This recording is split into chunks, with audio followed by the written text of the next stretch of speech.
Ito po yung Philippine Embassy.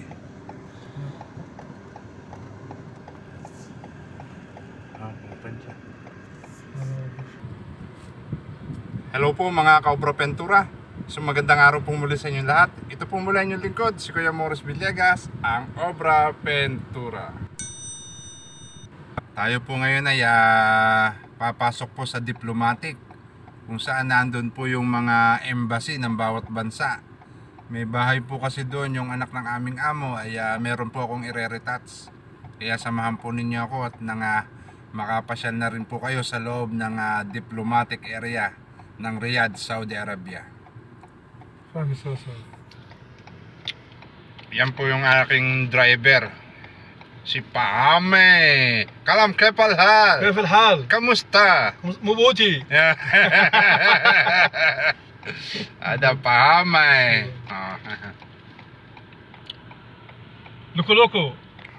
Es kalamenta es? Loko-loko. Loko-loko, men loko-loko. Siraulo. Siraulo, Pahame.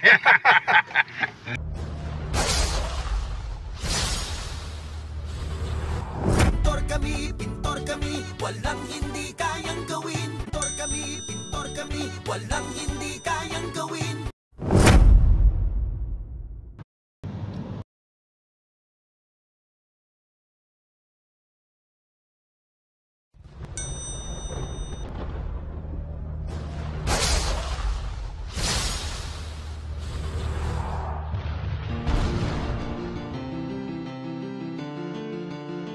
Yeah. Lahat tayo may kanya-kanyang trabaho sa buhay. Pero ang pinakamahirap talaga ay maging isang pintor. Ito ang aking naranasan. Taas natin ang ating mga kamay. Bilang isang pintor. Taas na ako. Isang karanasan na kailan may di malilimutan. Ako'y pumasok na pintor na wala man ang nalalaman kung paano ba to liyahin at paano ba to batakan. Liliyahin ko na muna at sabay pagugulungan. Pero sa dami ng hirap ko na dinanas dito, minsan ay walang tulog na papasok sa trabaho. Ganyan talaga ang buhay, kailangan mong magtiyaga para sa iyong pamilya ang lahat itataya. Maligo man ang algamo, mapinturahan ng buhok, lahat ay kaya mong gawin kahit na inaantok. Para sa ikakaayos, kailangan mo ng kaibigan na siya ang gagawin, magbibigay ng kaalaman kung paano aayusin ang sira-sirang katuhan na hindi pwedeng dayain. Ilang beses manghaguran ang malabo natin buhay, kailangan ng kulayan para maging malinaw, imulat ka sa katotohanan. Buhay natin ay sadyang ganyan. Mga Kaobra Ventura, yan po yung Philippine Embassy. So ayan po, may mga Pilipino na po mga nakapila po sa labas. Yan po ang ating Philippine Embassy ng Riyadh, Saudi Arabia. Minsan ay hindi ako pinanghinaan ng loob, kaya ko tong gampanan kahit mali aking kutob. Kahit ako'y mapagalitan, wag lamang matatanggal. Ito'y tinuri kong trabaho na sana ay magtagalog. Kaibigan, kailangan natin ng konting disiplina. Isang pagkakamali lang, ikaw ay mawawala na. Buti kong trabaho lang, wag lamang ang buhay mo. Paano na ang iyong pamilya na umaasa sa'yo? Kaya ang payo ko sa madla ay pag-iingat lang. Huwag kang nagmamadali, gamitin ang kaalaman. Huwag mo nang paiiralin ang katwiran mong bulok. Ilagay mo yan sa tama, huwag bigla-biglang suntok. Tumingin ka sa taas, sa baba at kaliwa.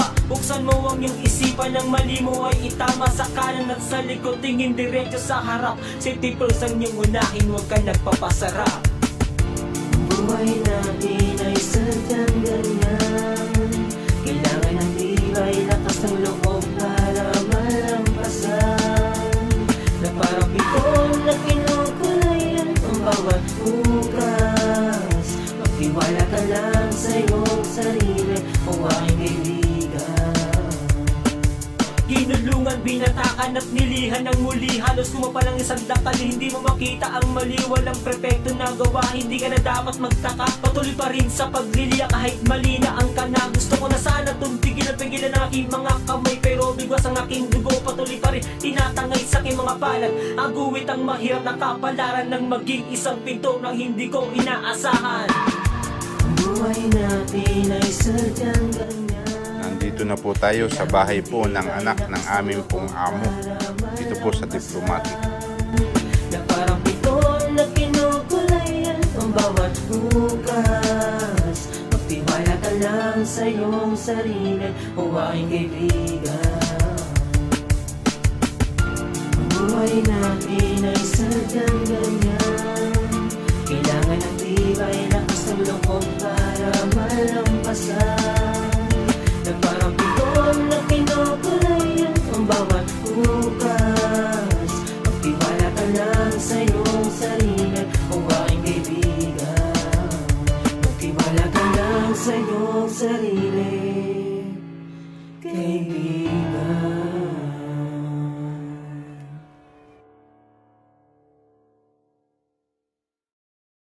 Nandito na po tayo sa loob po ng bahay po ng anak ng aming amo. At titingnan na po natin kung ano po yung mga dapat kong i-retouch. Kasi kalimitan pong na-retouch ko po dito yung pong mga dumi po sa walling. Yung mga gasgas, hipo ng kamay na medyo may itim kasi po puting-puti yung pong walling nila.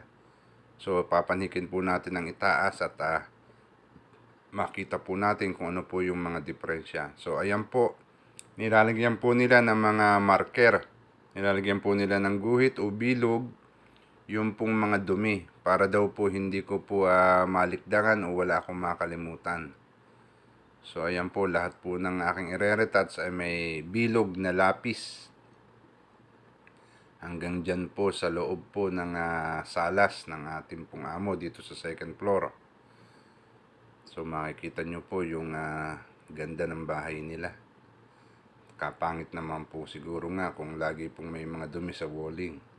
Kaya i-retouch po natin ang lahat ng dumi. So ayan, at ito naman po yung pinaka-dressing room po ng aming pong amo. Yung anak ng aming amo. So ito po yung dressing room niya. Pasukan po natin mga Cobra Ventura. So makikita nyo naman po, napakaganda. Napakaraming sapatos at damit. So ganun po kaganda ang kanilang dressing room. Ayan po yung cleaners. So ayan mga Cobra Ventura, ay sinisimulan na po natin ang pagre-retouch. Kung ano lamang po yung medyo merong dumi, yun lamang po ang ating i-retouch. At sa pagpipintura po, hindi po natin kinakailangang kakapalan ng ating pong pagre-retouch ng pintura. Kasi po mahahalata po yung pahid po o yung patong ng pintura na ating ginagawa. Kinakailangan po mga Cobra Ventura sa mga duluhan po ng pintura na duktong natin ay i-slide po natin yung ating pong brush. Yung ating roller brush para po hindi po makita yung mga duktong. Para po malinis po siya. So ayan po, lihahin po natin mabuti. Yan po yung sinasabi ko po sa inyo ng mga marker. Lihahin lamang pong mabuti at pag nalihan na po, siyempre po lilinisin natin ang brush o punasan na lamang po natin ang ating kamay para lang po malaglag yung gabok. So yan, ganun po, kinakailangan po yung malinis at pagkatapos po saka po natin papagulungan ng roller. Kung kinakailangan po i-brush, brush. Kung kinakailangan roller, roller. At yun nga po yung mga duluhan, kinakailangan pong i-slide natin. Huwag po natin hahayaang makapal yung bawat dulo ng ating pong pintura. Kasi mahahalata po nila yan.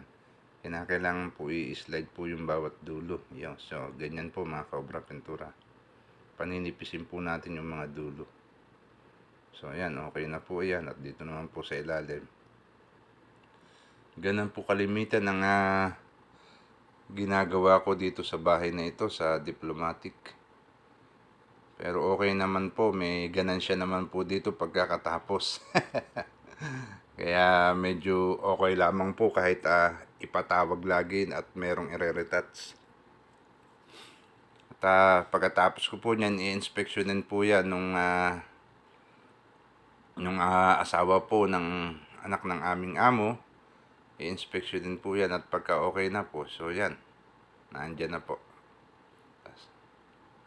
So ganun po mga Cobra Ventura. Tingnan po ninyo, halos lahat may mga bilog.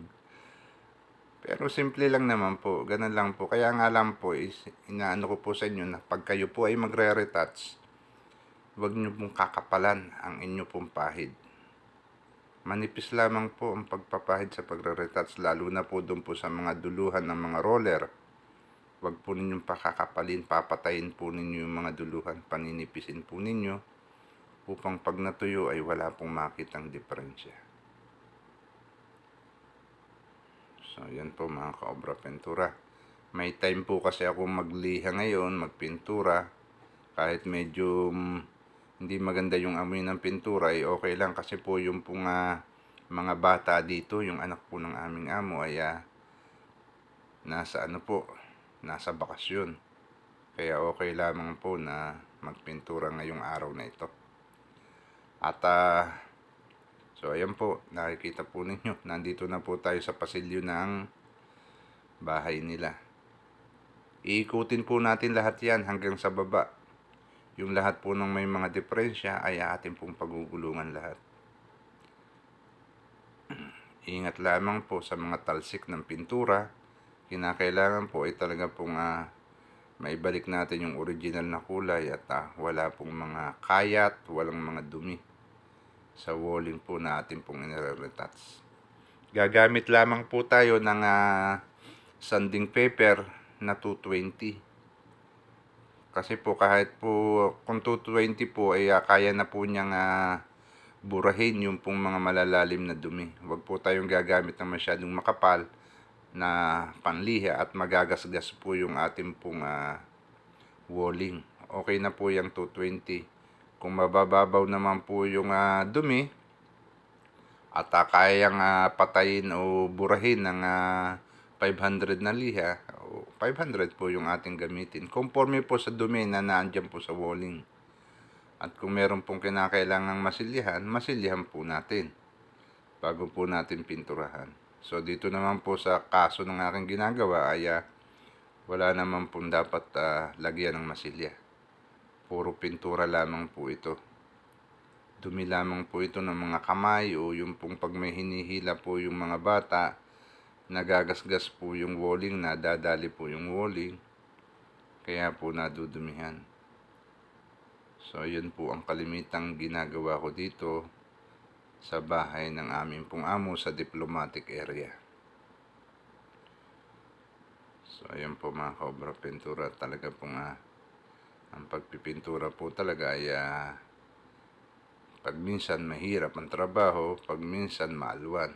So kaya tiyagaan lamang po bilang isang pintor po ay talaga pong kailangan ang tiyaga ay lagi nating kasama. Ganon din po sa ibang uri ng trabaho. So ganun po, linisin po natin lahat at check upin natin mabuti kung ano man po yung dumi na nasa mga walling ng ating pong dapat i-retouch. Kung ano man po yung mga diferensya ay atin pong tingnan mabuti. Siyempre po kinakailangan lagi po tayong merong sapin upang hindi po magdumi yung pong flooring ng ating pong bahay na inire-retouch. So yun po mga ka-obra pintura at andyan na po tayo sa pinaka-terrace ng pasilyo. Dapat po medyo malabnaw po yung ating pong pinturang ginagamit. Kahit po paulit-ulitin natin, okay lamang po yun. Huwag po tayong gagamit ng malapot na pintura sa pagre-retouch. So ayan, nandito na po tayo sa hagdan. Talaga pong ang mas marami pong dumi pagka po nasa may hagdan. Kasi po pag minsan, yung iba po pumapanhi kaya talaga pong inihipo pa po nila yung kamay po sa walling. Kaya po yung dumi ng kamay, minsan ay naiiwan po sa walling po.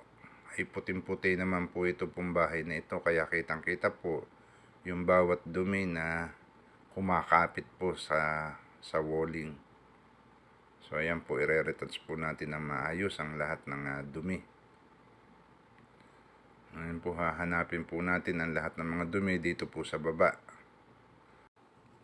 Pagkatapos po nating ma-retouch ang ating pong mga ginagawa, ay ating pong lilinisin ng pamamagitan ng brush yung pong mga gabok na sanhi po ng ating pong pagliliha. Para naman po walang masabi po yung ating pong mga amo sa ating trabaho. Kinakailangan lagi pong malinis ang bawat trabaho ng isang pintor para po tayo po'y hangaan ng ating pong mga customer o ng ating pong mga amo. Iiwanan po natin malinis yung lugar kung saan po tayo nagtatrabaho. So ayan po mga kaobra pentura. Hapyaw-hapyaw lang po ang mga pagulong sa bawat duluhan upang ang mga pintura po nating inire-retouch ay hindi po mapansin. Yun nga po, sabi ko nga po sa inyo, pag makapal ay talaga pong mapapansin yan. Kaya po alalay lamang po sa pagpapagulong ng ating pong pinturang inire-retouch. So ayan po mga kaobra pentura. Natapos na po natin yung inire-retouch po natin doon po sa loob po ng bahay ng anak po ng aming amo. So nakita nyo naman po kung paano po ako mag-retouch. Ganun po yung mga ginagawa kong retouch dito. Konting dumi lamang po sa pader, konting hipo ng kamay na medyo nangitim, inire-retouch ko po yun at nilalagyan nila ng bilog na pensil. Para po pagka inire-retouch ko, kita ko daw po yung aking mga ire-retouch, kaya nilalagyan nila ng bilog. Eh hindi nila alam, mas mahirap pang alisin yung isinulat nila kaysa sa doon sa ire-retouch kong dumi. Kaya mas doon ako nahihirapan sa sinusulat po nilang lapis. Pag minsan po, pentel pen pa pong ginagamit na pambilog. Kaya mas mahirap pong alisin yung iginuhit nila, yung ibinilog nila, kaysa sa doon sa dumi na aking inire-retouch. Ilang beses ko na po sinasabi, pero wala. Gayot-gayon pa rin. Kada may re-retouch ako, nilalagyan nila ng sulat. Ang sabi ko, lagyan nila bawat dumi, lagyan na lang nila ng tape. Putol na lang ng tape, dikitan ng tape, dikitan ng tape. Eh kaso, siguro walang tape. Kaya binibilugan ng bawat dumi. Kaya mas tumatagal. So mga kaobra pentura, maraming salamat po sa inyong lahat. Patuloy nyo pong suportahan si Obra Pentura at siyempre po sa mga bago pa lamang po na nakakapasok po sa akin pong YouTube channel, please subscribe po. At siyempre po, like and share po sa ating po mga friends. At pakiclick na rin po ng notification bell para lagi po kayong update sa lahat ng mga video na gagawin ko. Ito pong mula inyong likod, si Kuya Morris Villegas, ang Obra Pentura. God bless po.